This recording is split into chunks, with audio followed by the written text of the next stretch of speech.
Sejam bem-vindos a mais um episódio de Café com Tony. Hoje aqui com um convidado mais que especial, o cara veio aqui especialmente para participar do nosso podcast. Então, primeiro te agradecer, Patrola, por fazer esse esforço de estar aqui. Amém. Vim especialmente aqui para o nosso podcast. O Patrola, o Janderson Massaneiro, né? Nascido em Itajaí, Santa Catarina, 21 anos de estrada, diz aqui.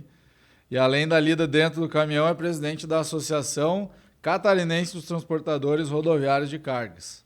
Seja bem-vindo, então, Patrola. A gente se conheceu pessoalmente lá em Brasília, no fatídico dia do discurso das 11 horas, que acabou virando assunto até com o Luciano Hang, né? Muito bom.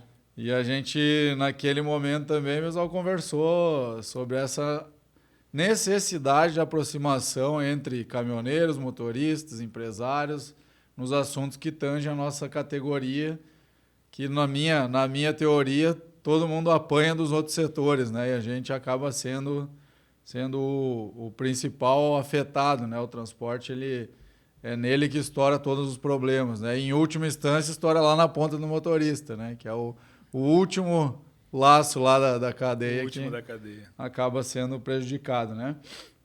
Então, eu sempre começo agora, eu mudei, né? Antes eu começava, por que o transporte é tão difícil? Mas já virava uma choradeira, uma tristeza no início, que agora eu começo pela história, que é mais legal, né?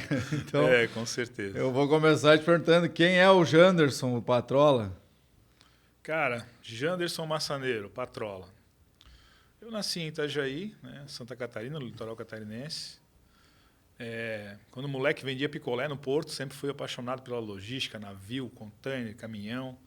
Sempre desde moleque no meio disso tudo, né? Então, quem nasce em Itajaí, ou é pescador, né? Pescador. Com bastante xixi, ou é caminhoneiro, ou trabalha em algum setor nessa condição, na condição logística ali.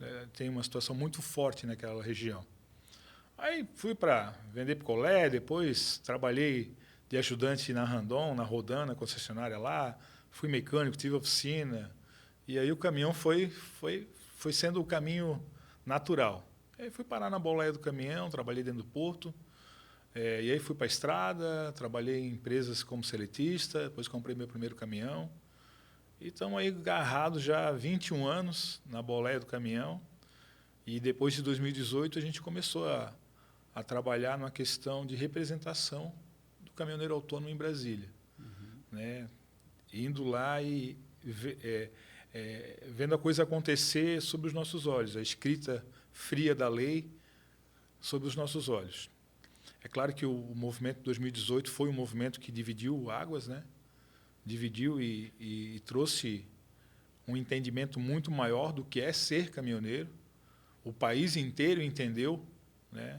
Deixou muito claro, ser caminhoneiro, ser empresário do transporte, ser transportador. Deixamos claro para o país que nós, e aí eu incluo empresários, embarcadores, caminhoneiros, nós somos a força motriz do país, e se o nosso trabalho não acontecer, o de ninguém acontece. Então, eu sou Patrola. E tu surge, então, nessa parte de representação política e associação na greve ali de 2018. Nós fizemos uma greve menor em 2017, que foi os 5 portos de Santa Catarina, e ali eu já ganhei um pouco de notoriedade, e depois, na greve de 2018, aí, então, a gente conseguiu ir mais longe.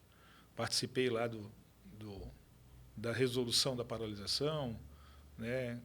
Buscamos o entendimento na época com o governo Temer, e depois com o governo Bolsonaro, que sucedeu ele, e a gente vem trabalhando, né? Eu digo que eu não faço política na questão partidária, não sou filiado a partido, mas eu faço política de categoria. Né? Represento os meus na condição política, no Fórum TRC, lá em Brasília, em tudo que eu sou chamado, tudo que eu sou convocado, eu estou presente, e às vezes até onde eu não sou. Meto o pé na porta e entro e levo a voz do caminhoneiro aonde ela tem que ser ouvida. E de 2018 para cá, o que tu considera que foram as vitórias assim que os caminhoneiros tiveram? O que melhorou? Teve coisa que piorou também? Né? Teve muita coisa que piorou. Infelizmente, a gente não consegue acompanhar consecutivamente tudo o que acontece em Brasília. Tem que trabalhar, cuidar da família, né? E infelizmente somos 2.700.000 caminhoneiros em todas as categorias, mas que saem da sua casa e vão lá para participar das audiências públicas, participar dentro da CCJ, acompanhar os deputados e senadores, dentro da NTT, dentro do Ministério do Transporte, são lá 20, 18 hoje. Esses são um número, arredondando para cima, tá? De caminhoneiros que participam efetivamente do dia a dia da Constituição, das leis, regras e normas do transporte nacional. Então, são pouquíssimos. A gente precisava ter pelo menos 300 numa audiência pública, né? Tinha que ser pelo menos isso. Muito bem. E o que te motivou assim nessa mudança, né? Porque tu era caminhoneiro ali, começou hoje a tua atividade principal é a atividade como presidente da associação, provavelmente. Hoje eu participo muito mais na questão política e construtiva do dia a dia do caminhoneiro do que dirigindo o meu caminhão. Mas o que me motivou foi a indignação, cara. A indignação dos direitos que a gente não tem, daqueles que a gente tem e não são observados, das leis que tangem o transporte. É muito, muito complicado. O dia a dia do caminhoneiro muda toda hora. Né? Pô, hoje tu está trabalhando tranquilo, amanhã vem uma lei de 11 horas. Daí tem mais da lei, não é só 11 horas, tem mais 35 horas no fim de semana. Mas eu queria passar em casa, mas não, vai fechar 35 horas no Belém do Pará. Mas eu sou catarinense, não, mas não tem. Então eu posso juntar essas 35 com mais 35 e mais 35 para quando eu estiver em casa? Não, não pode. Se chegar em Itajaí, chegar em Curitiba, der 35, tem que parar lá. Tem que parar lá. Essa é uma das, né? Mas muitas outras leis batem à nossa porta sem a gente, né, sem a gente entender. Tem o TAG também, né? Para nós autônomos é um desafio gigante o TAG. Mudou simplesmente uma resolução e tu tem que colar um TAG no para-brisa para passar lá para receber o teu pedágio. Mas, às vezes, tu passa no pedágio e o pedágio lê os eixos que estão erguidos, né? E no final do mês vem a conta para te pagar. Né? E se tu passar desengatado e o teu registro no TAG for de 6 eixos, tu vai passar com 2, que só o cavalinho, mas tu vai pagar 6. Vai vir, porque o TAG está no cavalo, não diz nada da carreta. Dentre outras coisas, né? Embarcador, por exemplo, eu trabalho com uma transportadora e ela deposita no TAG X. São 5. O outro embarcador no TAG Y, o outro embarcador, né? E aí eu tenho os 4 colados lá. Como é que o leitor lá vai saber de qual que é para cobrar? Geralmente não sabe. Cobra de tudo e no final do mês... Tem nessa de colar 4 tags? Tem, porque eu trabalho para a transportadora X e ela tem um convênio com o TAG Y, vamos lá, né? E eu trabalho para outra transportadora. Sou autônomo, eu trabalho para quem me contrata. Aí o cara, cara, não trabalho com esse convênio aí, tem que botar outro tag aí para te fazer a viagem. Aí tu vai lá e cola outro. Quando tu passa no pedágio, o pedágio não está preocupado. Não tá. Eu vou cobrar. Se tiver 3, às vezes não cobram, mas eles cobram dos 3. Isso é um dos problemas, né? Sem contar a situação, não, mas eu não passei aí. Não, mas veio a cobrança. O caminhoneiro já não tem tempo de cuidar da família, não tem tempo de cuidar da esposa, da condição social, né? Tá correndo atrás para manter o caminhão rodando e tal, ainda tem que cuidar de um tag que não tem um lugar fixo para ele parar e conversar, pelo 0800 com uma inteligência artificial que não conhece o caminhoneirês, né? A maioria dos caminhoneiros não consegue se entender com a inteligência artificial e no final da história vem no CPF dele, ele é obrigado a pagar e é lesado mais uma vez.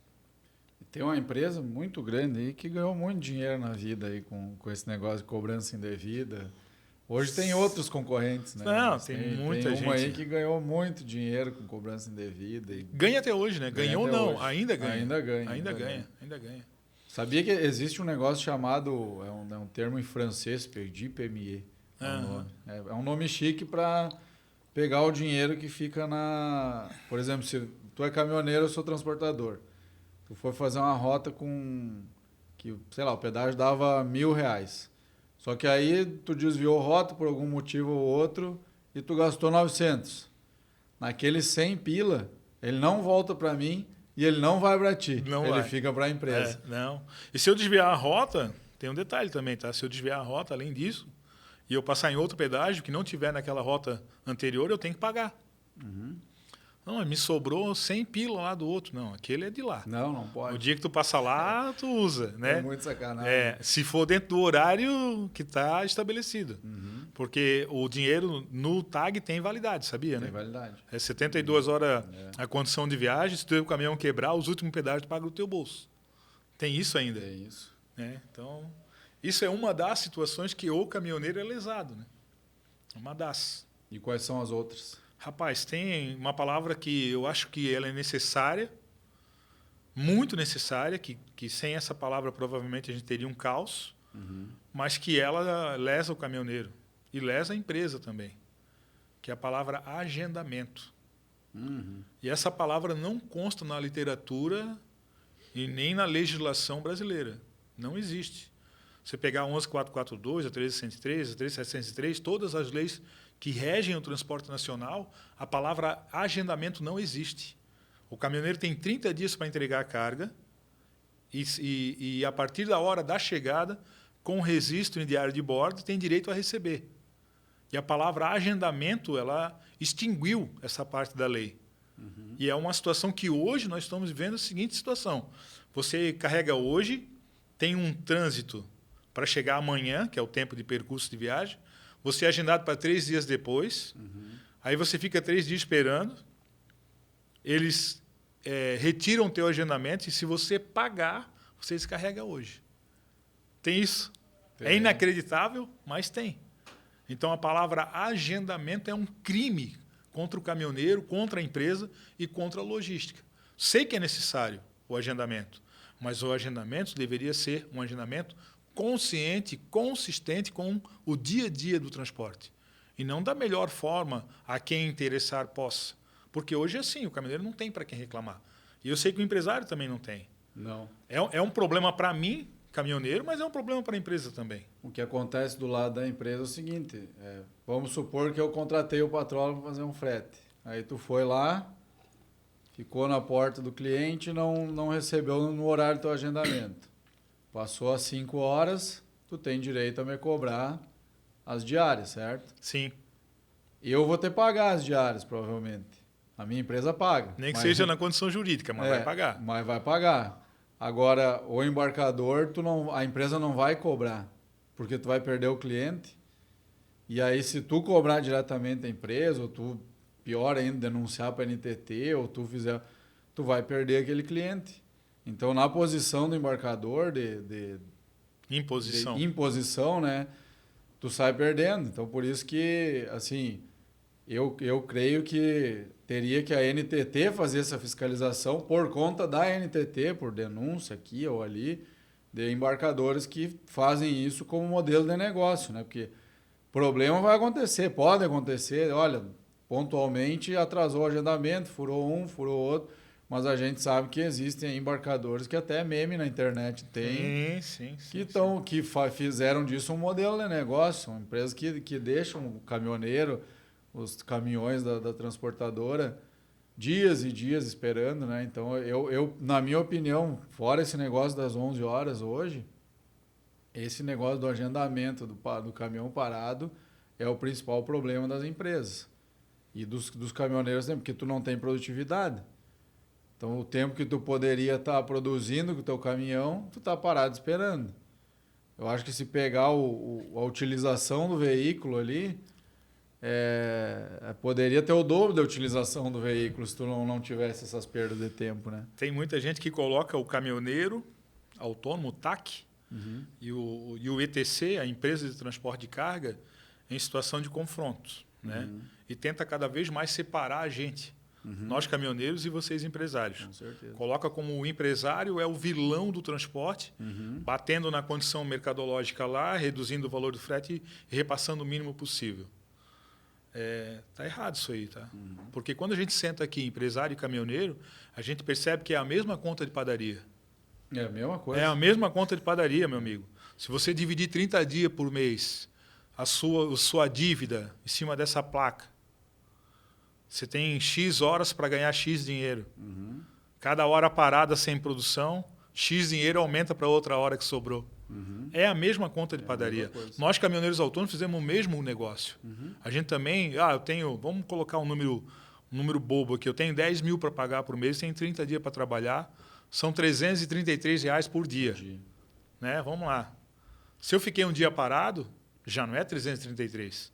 Esse um dia já tem que somar em cima dos outros. Se eu ficar 10 dias no mês, já não é 333, já é 400 e pouco.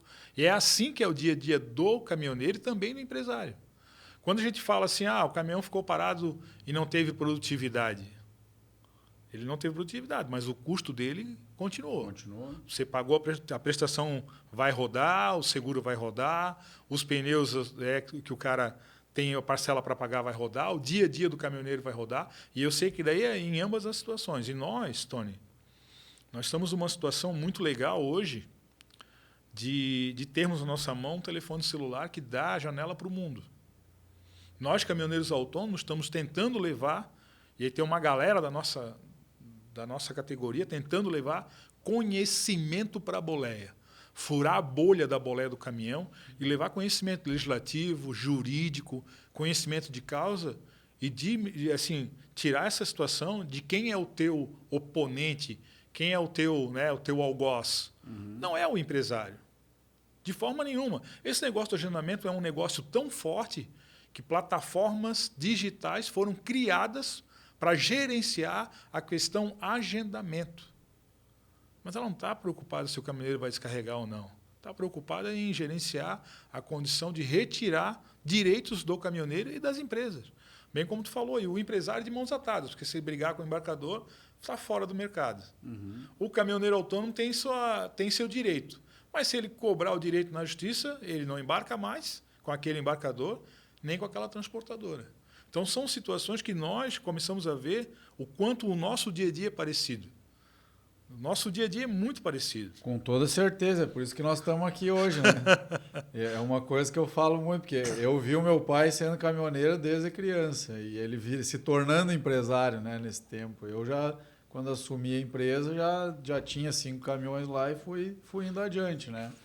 Mas uma dor que eu tinha era não entender da estrada. Então, em 2016, eu terminei minha carteira aí, fui para a estrada com os guris, fiz umas viagens com eles. Foi entender o dia a dia. Fui entender o dia a dia, né? Eu viajava com o pai, mas na carona, é diferente tu pilotando, né? Sim. Aí tem aquela máxima, né? Que o cara deixa de ser caminhoneiro e vira empresário. Aí ele fala o seguinte, quando eu era caminhoneiro, eu queria dormir e eu não podia, porque eu tinha que entregar a carga. Agora eu sou empresário, eu quero dormir e não consigo. De tanto problema que eu tenho para resolver. Já acorda, eu lembro uma fase na minha vida que eu acordava em pânico já. Acordava já, olhava o celular, eu sabia que ia ter problema. Agora está mais leve, mas tá já mais foi tranquilo. Pior. Mas esse lado, eu sempre digo isso, nós temos que resolver nossas diferenças dentro de casa, os caminhoneiros, as empresas, os motoristas, mas da porta para a rua, isso aqui nem na casa da gente, a gente resolve os problemas dentro de casa. Sim. Da porta para a rua, a gente tem que estar unido na mesma pauta, né? E essa é uma pauta que eu acho que a gente tem que aproveitar esse podcast de hoje aqui para levantar. Essa pauta do agendamento, do tempo de espera na porta de cliente e de embarcador tem que ser revista, tem que ser feita uma força nacional. Eu acho que o agendamento tem que continuar.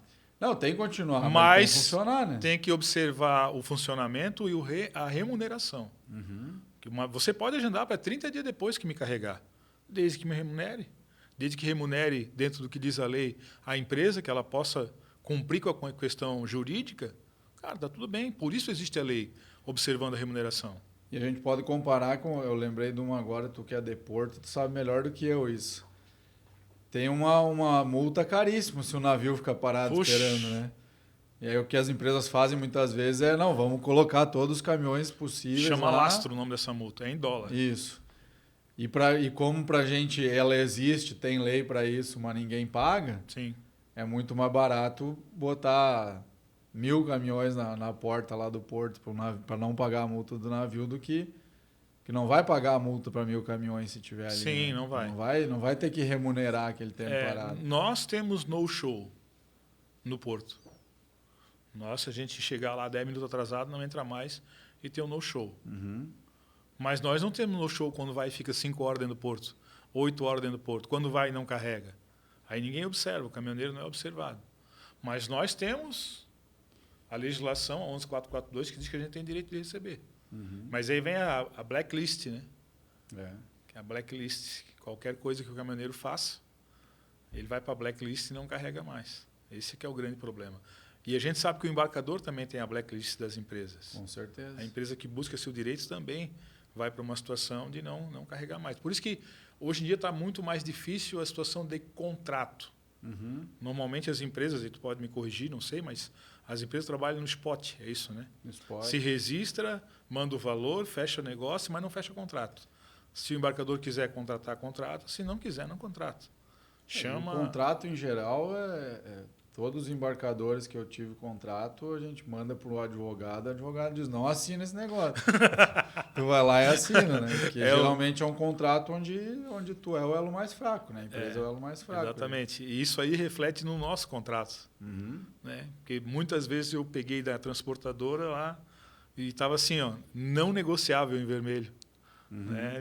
Os caminhoneiros aí vão lembrar de botar assim, não. A gente nem lê, né, cara? Vira onde é que procura, onde é que assina. Onde é que assina? Assina aqui, me dá aqui. Trabalhar, né, cara? Vamos trabalhar. É isso aí.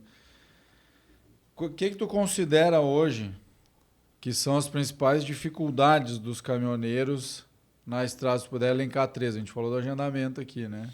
Eu acho que o agendamento é uma grande, mas vão mais 2. Eu acho que infraestrutura, mas a última é a mais complicada. Respeito. Infraestrutura a gente não tem, né? Problemas que os caminhoneiros tinham há 30 anos atrás, a gente ainda enfrenta hoje. Sim. Quem faz Acre, Rondônia, Pará, Maranhão, ainda está passando dentro de rio, ainda está atolando, ainda está quebrando diferencial, ainda está acontecendo. O país é continental. Nós ainda somos um país eficiente da porteira para dentro e ineficiente da porteira para fora. E tem gente preocupada com trem ainda. Né? Lá vem o trem, mas os trens no Brasil são uma malha minúscula, cada trilho é uma bitola, quer dizer, nunca vão se ligar. Né? A gente tem uma costa gigante, mas não é utilizado para fazer lá o BR do mar, levar e trazer navios. A gente tem um problema de infraestrutura gigantesco e o caminhoneiro está nesse meio aí sofrendo até hoje. A infraestrutura, com certeza, é um ponto crítico para nós. Não tem onde parar os caminhões, não tem PPD, não tem lugar para tomar banho, não tem onde comer, não tem respeito. E aí vai para a situação do respeito. Nós não temos o respeito. E eu digo nós caminhoneiros no geral. Nós seletistas, nós autônomos, nós cooperativados, nós caminhoneiros, o cara da boleia. Ele não é respeitado. Os direitos não são respeitados. A polícia para a gente é bandido, pô. Que isso?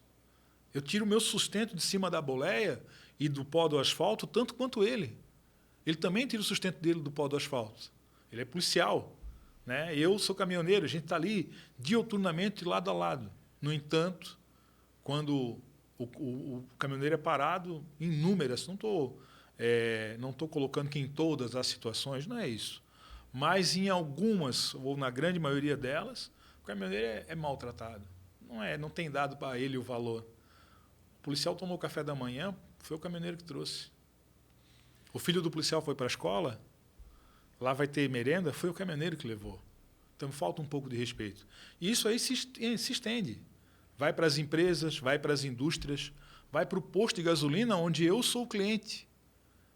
Cara, a mulher vai fazer a unha num lugar aí, chique, paga lá R$300 para fazer as unhas. Ela é recebida com uma taça de espumante. R$300. Um abastecimento de um caminhão é R$9.000, R$8.000. E o motorista é tocado se chegar lá num dia que não vai abastecer e quer dormir. Então, falta respeito. E essa falta de respeito está levando também a gente precisar de caminhoneiros e não ter. Nós não vamos ter mão de obra. Os caminhoneiros estão ficando velhos. Nossa galera já está ficando de cabelo branco, barba branca, vai abandonar, amigo. Vai abandonar. E não está vindo ninguém aí para me passar a boleia, passar o conhecimento, passar o dia a dia, né? Passar o conhecimento geográfico. Não está acontecendo. E o que tu acha que faria uma geração nova se interessar pela profissão de novo? Cara, o que faria uma geração nova se interessar seria resgatar aquilo que os caminhoneiros tinham há 20 anos atrás. Respeito. É verdade. Há 25, 30 anos atrás, a galera que estava lá, anos 80, 90, eles eram respeitados. Porra, era o seu caminhoneiro. Hoje não. É verdade. Hoje, eu já falei isso em outra situação, hoje não estou falando mal, tô só dando um exemplo. Hoje o cara tem um carrinho de pipoca na praça, ele é um microempresário. Ele faz R$6.000, vamos botar R$6.000 de pipoca por mês, gasta R$2.000 de insumos, sobra R$4.000. O gerente do banco trata ele com respeito. E tem que ser tratado com respeito. Ele é realmente um microempresário.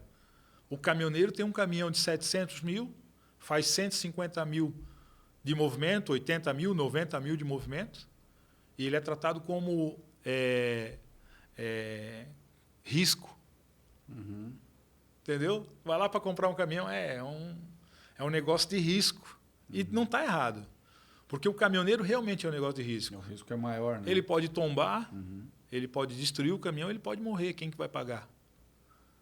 Então, esse tipo de situação, a gente precisa voltar lá atrás, assim, onde é que a gente se perdeu? A gente se perdeu na condição tributária do nosso negócio. A gente se perdeu quando é mais negócio você ter uma frota que você contratar terceiro. Porque você não consegue ampliar a tua frota porque está faltando motorista.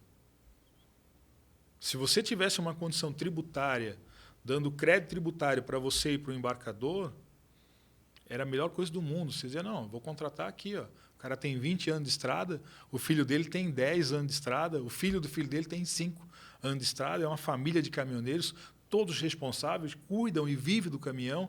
Não vão fazer loucura, porque amanhã tem que trabalhar de novo. E essa situação está se perdendo. Nós precisamos reconhecer o caminhoneiro dentro da legislação tributária, dar crédito tributário, dar vantagens para as empresas que contratam, porque no final do dia, Tony, é o fechamento da planilha que interessa, é o lucro para todo mundo. Não estou falando do empresário, do embarcador e do caminhoneiro, estou falando de todos. Para o embarcador, ele vai fechar lucro. Para a transportadora, vai fechar lucro. E o caminhoneiro também tem que fechar lucro. Ele tem que também ser lucrativo. E hoje, o que está acontecendo? O mercado está impondo cada vez mais o embarcador, a transportadora está numa briga de foice aí no escuro, que é a condição mercadológica de vocês não está para brincadeira, que o cara tem uma frota gigante e ele tem que pagar a frota, ele reduz o custo e aperta aqui e aperta ali, e isso vai levando o frete para baixo. Então, eu carrego 50 da minha frota, eu carrego 10 autônomos. Os 10 é o que sobrar, do que sobrar, do que sobrar. O frete está cada vez pior para mim.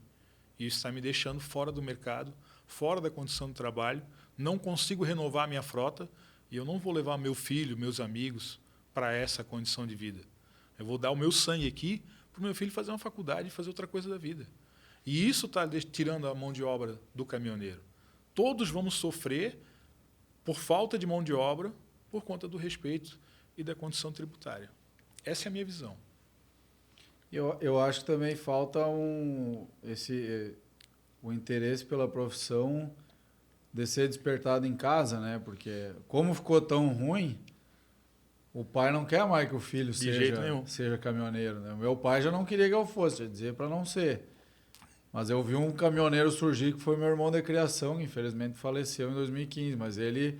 Que Deus o tenha. Eu vi ele surgindo, né? Ele era amigo, nós era amigo de brincar, e ele começou a ir lá na minha casa com mais frequência, que virou que nem o irmão de criação, que era apaixonado por caminhão, apaixonado por polir tanque, por roda.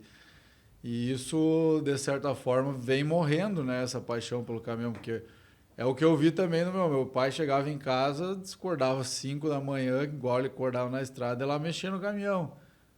Eu lavava a roda, acho que 3 vezes por dia que ele fazia eu lavar a roda. Então, assim, mas adorava aquele, né? Tinha paixão pelo caminhão, paixão pela estrada, gostava. Eu converso muito com o nosso gestor de frota hoje, que ele começou a empresa com meu pai, eles dois, né? Os dois de parceria, viajando no Brasil inteiro. E ele falou, cara, eu não vejo mais os motoristas, assim, aquele tesão por viajar, aquela viagem que tu ia e voltava e dizia, essa viagem foi um passeio, foi tranquilo, foi... E isso, acho que todo esse cenário seja macroeconômico também, de pressão nos custos, esse excesso de regulamentação na vida do caminhoneiro, vai fazendo todo mundo se desgostar, tanto que a idade média hoje do motorista chegou em 54 anos e a gente não vê a nova geração chegando, né? Vocês empresários têm uma situação muito complicada, né? Porque o autônomo ainda tem a decisão de sim ou não, né? O cara é autônomo, ele tem um filho lá de 15, 16 anos, às vezes tu não consegue tirar do cara. O cara é caminhoneiro e não tem, ele tem moleque de 15 anos que cambeia melhor que motorista de 10 anos de estrada. Porque ele é apaixonado. E essa paixão passa, né? É bem como tu falou, o cara está lá toda hora agarrado e apaixonado. E aí nós caminhoneiros autônomos, a gente tem a decisão de botar esse moleque na boleia ou não. Já as empresas não conseguem formar caminhoneiro. As empresas estão de mãos atadas, porque tem o PGR, porque tem o seguro, porque tem o ISO, porque tem o SASMAC, porque tem contrato, porque tem uma situação gigante de você ter que contratar um caminhoneiro que tenha, além da CNH, né, tempo de estrada. Né? E isso é muito complicado. O embarcador, a PGR, não quer um cara que está habilitado. Não, esse cara aqui está habilitado. Não, mas quem é esse cara? Quanto? Ele puxou onde? Trabalhou quanto tempo? Então, a entrada do caminhoneiro no dia a dia do transporte é muito difícil. Lá com o autônomo acontece. Por quê? O cara está do teu lado ali, o filho, faz 18, tira uma carteira, faz 19, faz 21, aí o pai está junto, ele faz o primeiro embarque, bota no nome do filho, o dono da empresa olha, a seguradora diz, se embarcar nesse moleque aí, eu só vou te pagar 60% do prêmio, se tombar. Porque eles não dizem não trabalha. Eles não dizem não embarca, mas eles só vou pagar 60% do prêmio.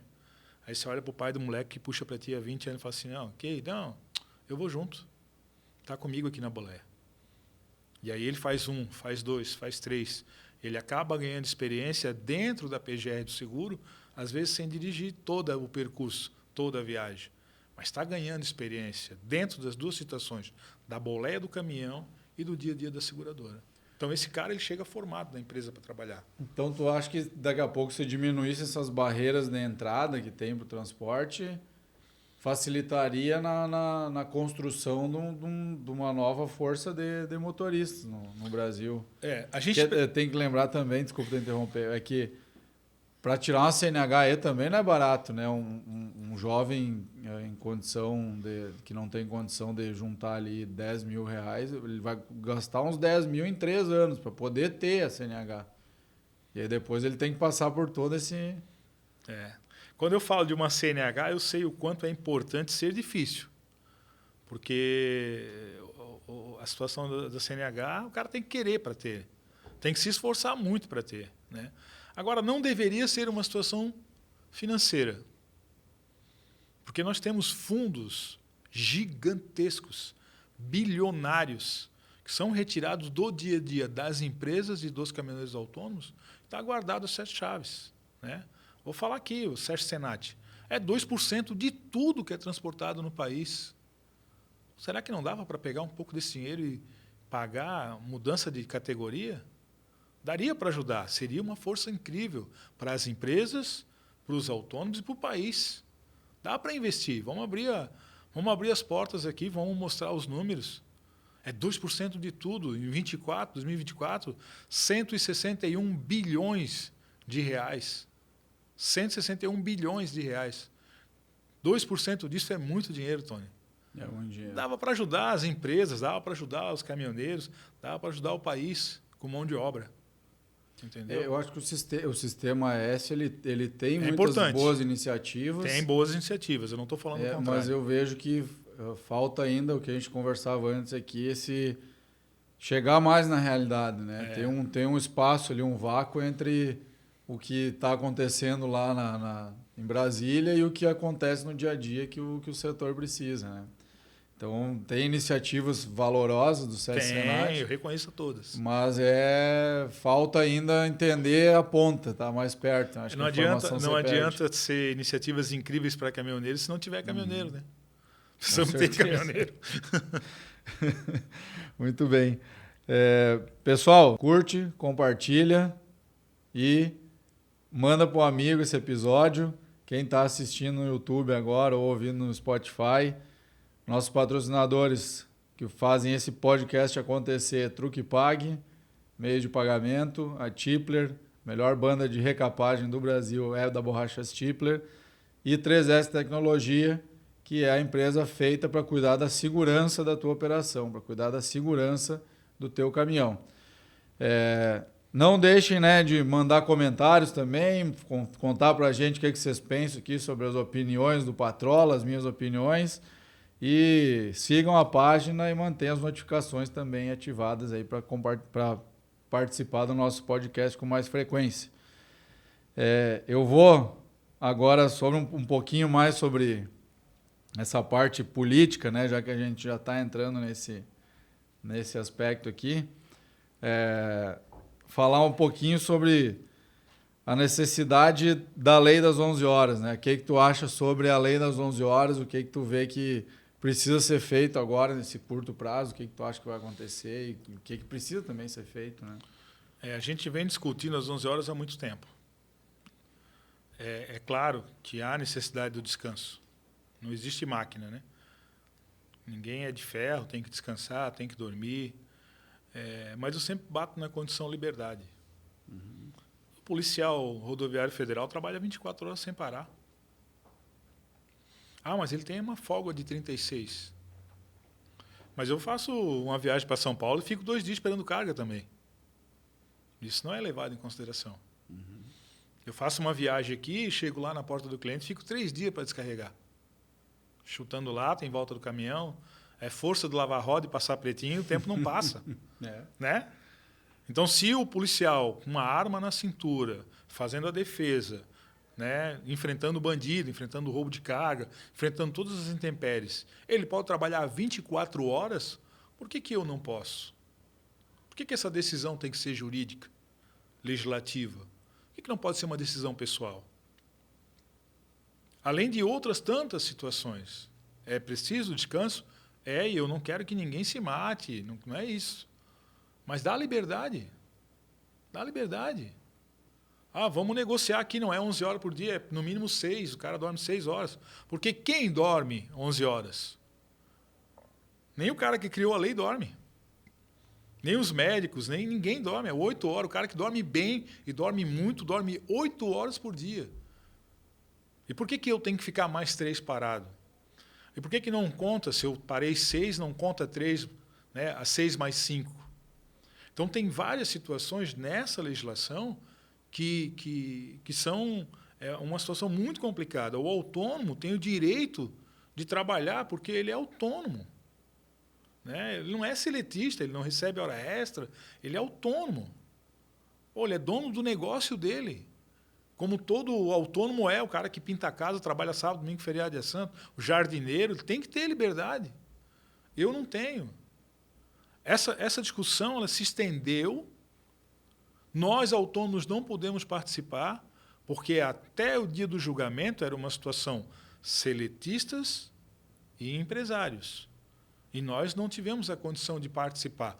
Isso não tem relação com o transporte autônomo, até porque vocês têm liberdade econômica. Só que quando o STF deu o veredito, colocou todo mundo na mesma caixa. Todo mundo tem que cumprir as 11 horas. Envolveu, inclusive, o Código Brasileiro de Trânsito, que no começo da discussão dessa lei não estava alencado. Era uma discussão dentro do Ministério do Trabalho. Era uma relação empregado e empresa. E aí vai para o STF e vira uma salada que leva todo mundo. Agora, o que precisa ser feito? Uma nova lei. Não tem o que fazer. Transitou em julgado, o STF bateu o martelo, acabou. Passou no Congresso, passou no Senado, sanção presidencial, ADIM e STF. Essa aí esquece, Tony.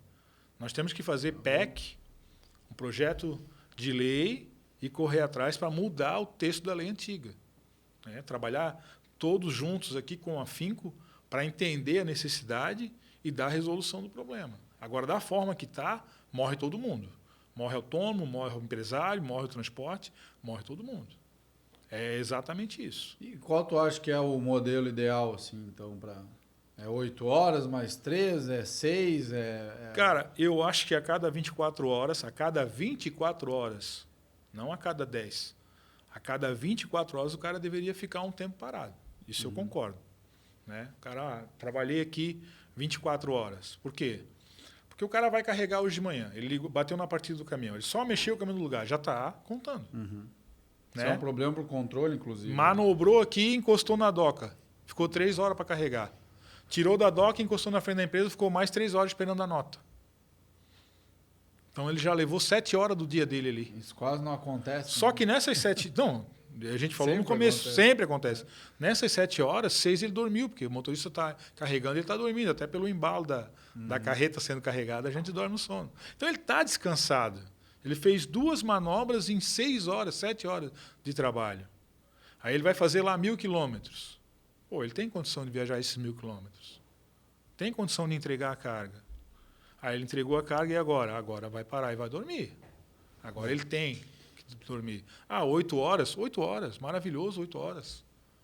Entendeu? Tem liberdade em 24 horas. Depois de 24 horas, 8 horas de descanso. Esse é o meu posicionamento. É o teu entendimento. É o meu entendimento. Pensando no caminhoneiro. No caminhoneiro, tempo de carga, tempo de descarga, de movimentação, porque tudo conta. E aí tudo contaria nessas 24 horas. Porque 24 horas, Tony, se tu pegar aqui, a grande maioria dos percursos hoje são 600 quilômetros. São 11, 12 horas de viagem. A grande maioria dos percursos são 600 quilômetros. Então, você tem ali mais 4, 5 horas de manobra para carga e descarga, mais 4, 5 horas de manobra para carga e descarga na chegada do cliente. Você estaria dentro das 24 horas trabalhadas, mesmo com descanso, com uma condição de transporte tranquila de 600 quilômetros, e aí teria que descansar 8 horas depois. Total liberdade em 24 horas, não podendo passar de 24 sem 8 horas de descanso. A gente tem uma missão aqui também de ouvir todos os lados, né? Eu não ouvi ainda o lado de quem, que é o da PRF, de quem fez essa lei, para entender por que, né, eles resolveram fazer isso, né? Por que que é 11 horas? É porque está na CLT lá, que tem que ser 11? Tu não acha que tem uma parte assim, que tem uma galera que deu uma bagunçada na estrada, que fez essa lei surgir, assim? Qual a tua opinião sobre isso? Eu acho que infelizmente, o texto frio da lei, para quem não conhece, é maravilhoso. E se tu levar para o dia a dia das pessoas normais... Faz sentido, né? Faz todo sentido. Se tu pegar um cara que trabalha num escritório de contabilidade, chamar o cara e falar, aqui, tu vai trabalhar, tá? Ele vai dizer, não, tá louco? Você está me colocando para trabalhar 13 horas. Eu trabalho 8 horas por dia. Levando para a situação do texto frio da lei, para quem não entende o que é transporte, cara, não tem nada para corrigir a lei. A realidade é essa, a gente tem que encarar a realidade. No entanto, a realidade do transporte, do dia a dia, é outra. A Polícia Rodoviária Federal não tem escolha. Veio, cumpre-se e ponto. Né? Inclusive, eu já conversei com policiais que discordam. Que acham que isso aí não tem como cumprir. Teve policial que falou assim, não dá para cumprir. Porque se eu fizer uma fiscalização aqui de 20 minutos, eu vou ter 30 caminhões para dormir. Eu vou botar onde? Eles não têm o que fazer. Eles não têm. O que eles estão fazendo? Multando e mandando o cara procurar um lugar. Que, na verdade, não é o que a lei diz. E o próprio controle, né, por caminhão funcionando. Então, eu vi vários relatos aí, até de empresários, que dizem, olha, meu motorista chega às vezes a 50 quilômetros da empresa, eu vou lá, entrego o meu carro para ele vai para casa de carro e eu pego o caminhão e levo, porque quando chega ali na polícia, eles multam o cara. Então, não faz sentido nenhum também a maneira de fiscalização, né, que é feita. No primeiro, do retorno, na primeira reunião do Fórum TRC, até inclusive vou te fazer o convite aqui, dia 29 agora tem o Fórum TRC, tá? Todos os ministérios, Polícia Rodoviária Federal, todo mundo que tem entendimento e qualquer situação dentro do transporte e logística nacional participa do fórum. Então, eu te faço o convite, quero ver também tu de novo lá. É lá em Brasília? Lá em Brasília. Bora lá. Vamos ver. Vai lá, dia 29. E convido todos os caminhoneiros do Brasil. Participem do fórum. Fórum TRC, procura na internet aí que é muito importante. E, assim, eles não têm a condição de resolução do problema. Não dá, a Polícia Rodoviária não tem. Eles sabem disso. É muito complexo para ter um padrão, né? Não é um trabalhador de fábrica que vai chegar no horário e vai funcionar. Eu vou fazer uma analogia aqui para o pessoal que trabalha em escritório, né? Foi bom que tu falou no contador. É a mesma coisa se tu chegasse no escritório às 8 da manhã, aí o teu computador não funciona, tem que esperar. Aí às 9 da manhã ele funciona um pouquinho. Aí tu trabalha meia hora, manda um e-mail, aí tu tem que esperar o retorno daquele e-mail para alguém, para tu resolver a tua vida. E quando vê já é 1 da tarde. Então tu não consegue trabalhar o motorista quando ele está em carga e descarga, ele não consegue trabalhar de fato. Ele vai abrir uma lona, algumas coisas ele vai fazer de fato. Mas o trabalhar do motorista está em trânsito, né? Está fazendo. Tem atividades auxiliares, vamos dizer, né? Que é o cuidado do caminhão, fazer um checklist ali, etc. Abastecer. Mas a atividade principal tá na estrada. Então, atividade remunerada. Exato. Que traz o dinheiro. E quantas vezes eu gosto de falar assim, ó, tem amigos arquitetos. O arquiteto, quando tem um projeto para entregar, eles viram 3 noites seguidas. Né? Um contador no final do ano aí com o imposto de renda. Muitas vezes, várias profissões, tu dá um gás em algum momento. Olha, essa noite eu vou... Eu mesmo como empresário, quantas vezes eu tenho tanta coisa para resolver que eu vou até meia-noite, 1 da manhã, 2, no outro dia, 7 horas, acordo. É todo dia isso? Não é, mas às vezes é. Sim. E era a mesma coisa que tivesse para mim, ó, às 18 horas tem embaraço, só pode... Eu ia ficar louco, porque tu tem a missão a cumprir. E a estrada é uma coisa que eu sempre falo, gente. Tu viajar no teu carro é a mesma coisa que viajar no caminhão, no sentido assim, de que tu tem sempre um objetivo. Quando tu tá na estrada, tu não tá para passear. O caminhoneiro não é porque ele vive na estrada que ele não tem essa vamos dizer, essa agonia, né? Essa sim, ansiedade de chegar no destino. É igual a gente viajando. Tu vai parar ali por necessário. Eu vou no banheiro, eu vou abastecer, e tu vai seguir viagem. Não é que o motorista tem que parar e daí ele vai fazer o quê? Ele vai parar e vai ler um livro. Vai parar e vai fazer, né? Não é isso que tu tá com um objetivo, cara, cumprir esse objetivo. Então, esse monte de... eu acho assim, no Brasil em geral, tem muita regulamentação para tudo. Tem lei para tudo. Mas não tem como cumprir tudo. Se tu pegar outros setores, às vezes eu converso com gente de outros setores, é a mesma história. Porque saiu uma lei, os agricultores agora estavam aqui no estado do Rio Grande do Sul fazendo uns protestos por causa da securitização. Então, cada setor tem suas demandas, porque a gente vive num país que você cria lei para tudo, as que tem que cumprir não se cumpre, né? As que não tem que cumprir, mas são coisas, né? Bom... Eu vou trazer um ponto aqui mais do momento. Nosso podcast vai ao ar daqui 2 semanas, mas vai tá bem no momento do tarifaço. Tu que está por dentro desse assunto, fiquei sabendo como é que está repercutindo para o caminhoneiro hoje isso. Cara, assim, para o caminhoneiro ainda não chegou o reflexo, tá? Uhum. Mas, como eu vivo muito porto, né? Estou ali junto com o despachante aduaneiro, trades, todo dia conversando sobre carga e descarga de navio e tal. Tá todo mundo de cabelo em pé, cara. Por exemplo, Itajaí. Itajaí é o maior polo pesqueiro do sul do país, né? Quem passa no Rio Itajaí, a sua caminhoneirada que passa a ponte lá, olha dali para baixo, é só barco. Uhum. É só barco. E dias de feriado, igual Natal e Ano Novo, cara, o rio fica estreito, de tanto barco um grudado no outro ali. Então, nós vivemos da atividade pesqueira. Eu estou falando de um ponto, que é a pontinha do iceberg. Já não está embarcando os contêineres que já estão internacionalizados. O que é isso? Esse peixe ele foi capturado com subsídio no diesel, capturado com subsídio no preparo, capturado com subsídio na estrutura toda, porque ele é de exportação. Então, essa nota fiscal já é internacional. Esse peixe não pode ir para o mercado interno.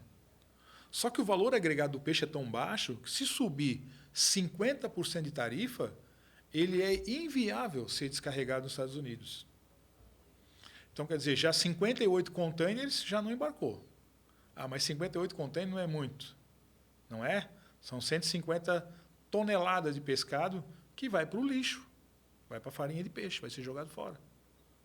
É muita coisa. Muita coisa. Ou vai ter produto brasileiro em promoção. Não vai ter, países, porque esse produto não pode entrar no mercado. Nem para outros países. Nem para outros países.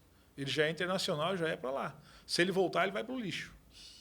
É inacreditável. E assim, nos navios a caminho dos Estados Unidos, tem muito mais containers. Então, estou falando aqui de uma situação peixe. Nós ainda somos o maior exportador de frango, de carne bovina e suína. Sul do país, o oeste catarinense, o oeste do Rio Grande do Sul, olha a quantidade de cooperativas que produzem e exportam. Né? Vamos lá, BRF, Aurora, Perdigão, Sadia, Brasil Foods, JBS. Esses caras fazem um comércio exterior para os Estados Unidos muito forte.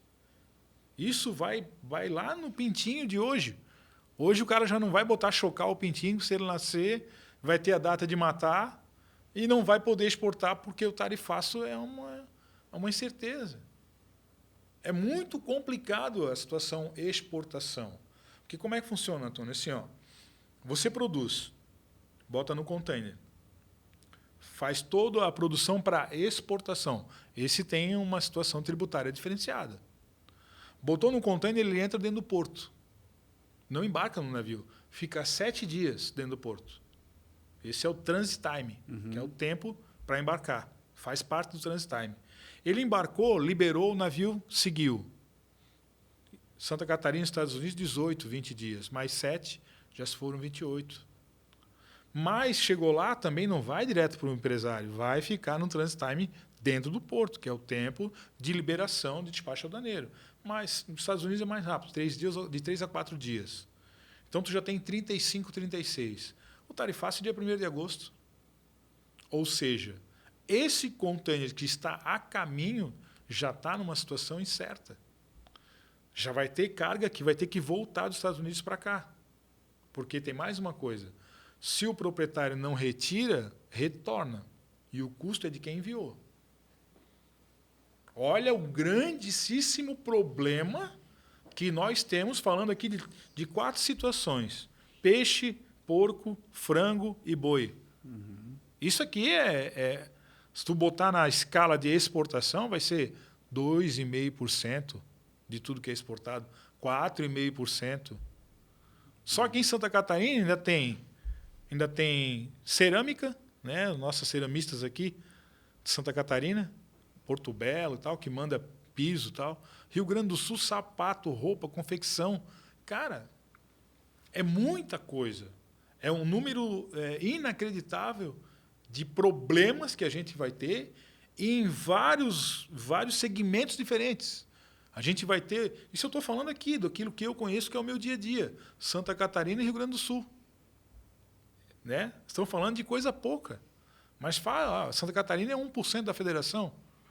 Rio Grande do Sul acho que é 2,5%, né, por cento da federação em tamanho.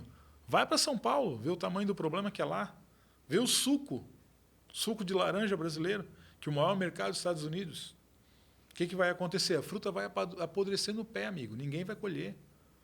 A gente vai ter um problema em vários segmentos que é inimaginável. Mais um gigantesco. Fumo, igual de fumo, né? Fumo também vai ter problema. Fumo também vai ter problema. Muito bem. Gente, nós estamos aqui hoje com o Janderson Massaneiro, nosso patrola. Lembrando novamente, se inscrevam no canal, curtam, compartilhem, comentem, enviem para o amigo.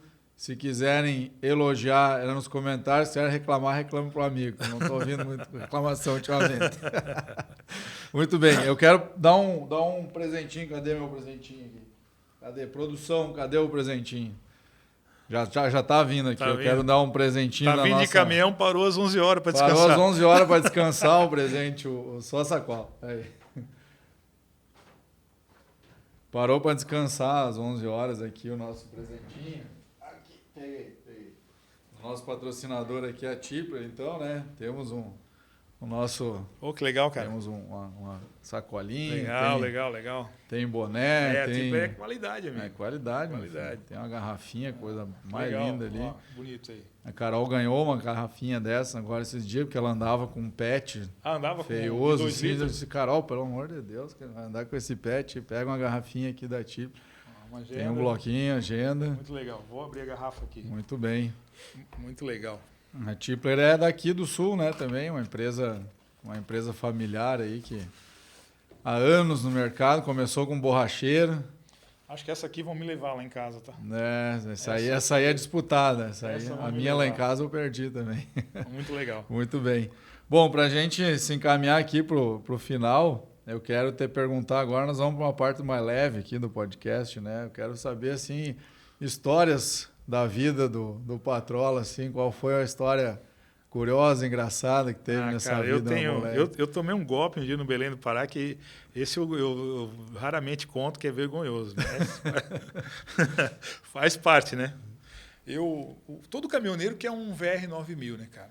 O VR9000, rádio... Na minha época, quem tinha um VR9000, eu tinha um Cobra todo reformado, feito com peça do lixo, que era interferência, batimento e tal. Estou no Belém do Pará, chega um menino, cara, com uma bicicleta cargueira, com um monte de VR9000 em cima da bicicleta. E o moleque falando no rádio com a bateria de carro no bagageiro. Eu digo, não acredito. E o moleque, quer comprar uma VR e tal. Eu disse, cara, não pode ser verdade. Aí eu olhei, o moleque pegou o rádio que estava na bicicleta, desengatou e disse, instala aí, engata aí no teu aí, fala aí, o rádio é... Peguei o VR, falei, negócio show de bola. Quanto que é? É R$550. Poxa vida, cara. Aí o cara soma, né? Lembra que a mulher pediu para trocar as cortinas? Tem um brinquedo que o moleque pediu se ele passar de ano e tal. Tem a prestação do pneu, tem que trocar a lona, tem que consertar, mas vou apertar aqui. Cara, tu não faz 500 no dinheiro? No dinheiro. Não dá, patrão. Não, moleque, cara, 12, 13 anos. E vai dali, vai daqui. O moleque, tá bom, me vê esse 500 aqui, me dá aqui que eu vou embalar. Eu disse, não precisa não, vou ficar com esse aqui mesmo. Não, daqui que eu faço questão, a caixinha bonitinha, é legal, você até para guardar e tal. Eu dei na mão do moleque e fui pegar o 500. Quando eu virei para ele já estava com a embalagem. Eu dei, levantei a cama do caminhão, botei embaixo, saí faceiro, né, cara? Primeiro feiticeiro que eu encontrar, eu vou botar o meu VRzão aí, vou até mandar fazer uma instalação nova. Não vou nem deixar na velha. Cheguei na Baixada Santista, parei no feiticeiro lá, mandei trocar a instalação. O cara começou a cortar os cabos, arrancar e tal. Eu peguei o VR, dei na mão do cara, o cara abriu, tinha um tijolo dentro, cara.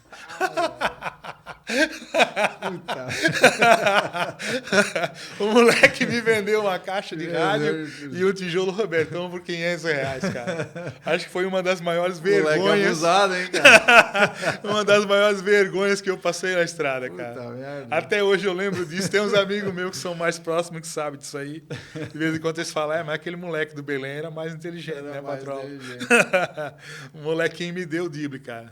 Ainda bem que tu não abriu na frente dele. Eu matava ele. Cara grande assim.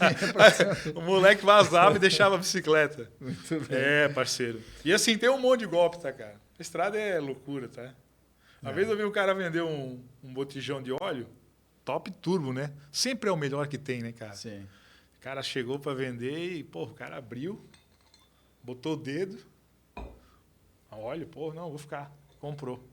Já encostou o Mercedinho para trocar o óleo. E um moleque, sumiu. O cara foi lá, o frentista abriu. Quando ele estourou ali o lacre, virou, só tinha um golinho de óleo dentro de uma camisinha. O cara botou um preservativo, cheio de água, ele botou um preservativo, botou óleo e fechou. Tu olhava, botava o dedo, óleo. Quando o cara abriu, pensa na tiração de sarro. E o frentista ainda falou, pelo menos foi com preservativo e lubrificado, né? Isso aí não tem que a estrada não ensine, né? Isso aí nenhum gestor sabe. Que se vê tudo acontecendo na estrada. Muita coisa, cara, muita coisa. Estrada é complicado. E é o apelido, né, cara? O cara pega apelido, igual eu peguei o apelido Patrola. Eu passei por dentro de uma roça de soja lá, fugi de uma fiscalização. Cheguei na empresa, já o pessoal estava sabendo. E aí eu pegaram e escreveram no meu caminhão patrola de graxa. E eu, moleque, na época, eu tinha 21, 22 anos, em vez de pegar o caminhão, sair quietinho, fui chamar o encarregado, né? O que fizeram no meu caminhão aqui e tal? Foi a mesma coisa que marcar com ferro quente. Patrola. Minha falecida mãe, no final da vida ali, já desistiu de me chamar pelo nome. Quando chegava perto de alguém, não, meu filho, tal, é o Patrola. Aí, Patrola. Conheço. Já no começo ela fala, não, meu filho, caminhoneiro aqui, o Janderson. Que Janderson? Complicado. Eu acho que 98% dos motoristas e caminhoneiros tem apelido. Né? Os outros 2% não contam. É verdade. O que é a definição de sucesso para ti, Janderson? Envelhecer com a família inteira, não perder nenhum pelo caminho. Nas duas situações, né? Não perder a amizade, a proximidade e a ligação família. E envelhecer bem, né? Olhar os filhos na volta crescer. Eu tenho a Luísa e o Miguel. A Luísa tem 20 anos, faz faculdade de publicidade e propaganda. O Miguel tem 10 anos, por enquanto só faz propaganda. Põe o pé no chão a cada 5 metros. Sou casado com a Bianca, filha de caminhoneiro, tenho DNA de estrada também. Então, eu pretendo envelhecer bem com os meus ao meu redor. Esse é a definição de sucesso para mim. E na glória de Deus, né? Que o Senhor nos abençoe com saúde, paz e sucesso. E é isso aí. Muito bem. Com essa definição de sucesso maravilhosa aqui, eu vou me despedindo.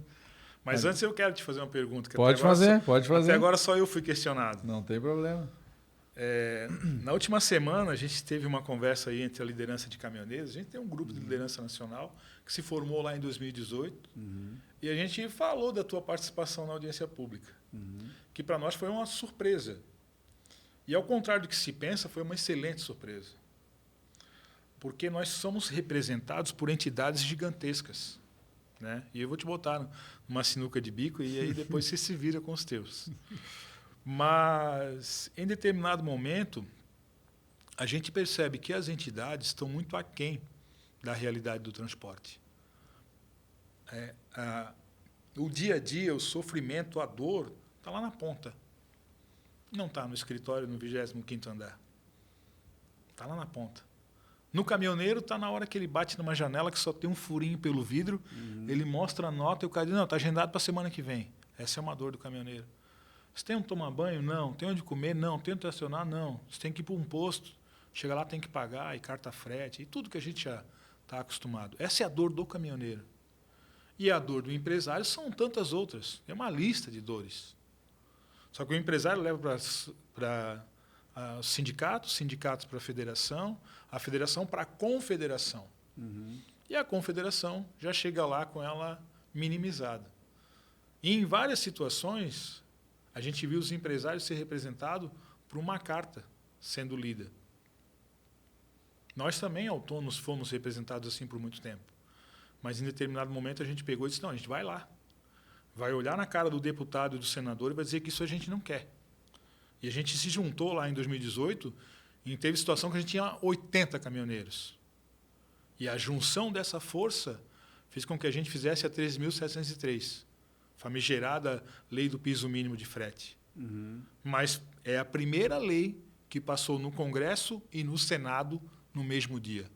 Isso é pressão política de categoria. E nós estamos sozinhos nessa briga. Então foi para mim e para os nossos amigos muito importante ver um empresário lá falando da dor. Vocês também podem ir. Vocês devem ir. Esse alcance que tu tem, Tony, você tem que usar. Levar o entendimento para aqueles que estão lá escrevendo a lei, não só da minha dor, da tua também. O empresário precisa participar. Tem muito mais condição. A gente para um caminhão que é o sustento da nossa família. Você pode ir lá e tem mais condição de ir. Tem muito caminhoneiro que vai com vaca de 20 e 30 reais para comprar a passagem. Vocês são muitos empresários com condição financeira de participar. E tudo aquilo que nós sofremos, vocês sofrem, foi falado aqui. Inclusive, na questão jurídica e legislativa, apanhamos juntos, agora na Lei das 11 Horas.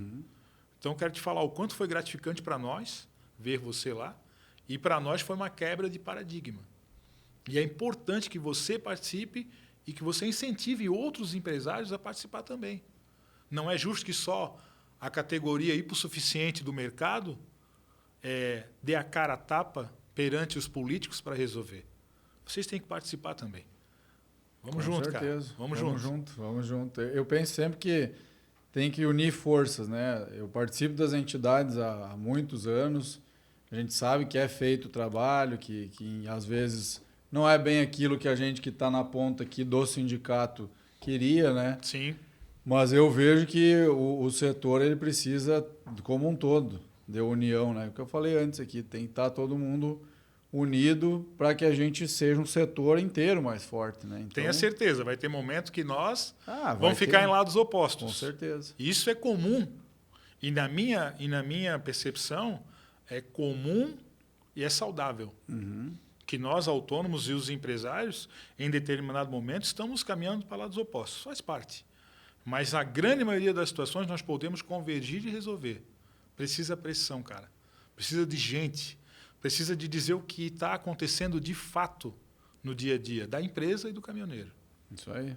Tamo junto nessa caminhada. Depois se vira lá com as entidades. Deixa comigo. Foi um prazer. Obrigado pela presença. Gente, esse foi mais um podcast Café com Tony, com uma cutucadinha aqui. Mas a gente tá junto aqui nessa jornada. Inclusive, o objetivo desse podcast é trazer esse tipo de discussão. Glória a Deus. À tona, é trazer para a sociedade, é trazer para o nosso próprio setor conseguir se ver representado, né? Conseguir ver, olha, não estou sozinho nessa luta aqui. E a gente vai ter muito mais momentos de conversa, de lutas juntos aí para frente. Que Deus abençoe e que seja assim. É isso aí, tamo junto nessa caminhada. Deus abençoe. Pessoal, mais um episódio, então, concluído. Agradeço muito a presença do Patrola aqui. Eu ia finalizar com aquela frase bonita dele, de sucesso e tal, né, cara? Você encheu o olho d'água aqui, mas vamos continuar também com esse nossa parceria, nossa luta junto pelo transporte melhor. Curtam, compartilhem, se inscrevam no canal, participem. Busca lá o Patrola Caminhoneiro também, @Patrola Exatamente, Caminhoneiro. @Patrola Caminhoneiro. Tamo junto. No Instagram? No Instagram e no TikTok. TikTok também. Muito aí. bem. Tem que ir no Kawaii agora também. Kawaii? Posta lá no Kawaii. Daqui a pouco a Luísa vai colocar a gente lá. Kawaii tá crescendo. Eu sou formado em publicidade também. Legal. Maravilha. Muito bem. Muito obrigado, gente. Episódio encerrado. Até a próxima Café com Tony. Fiquem ligados.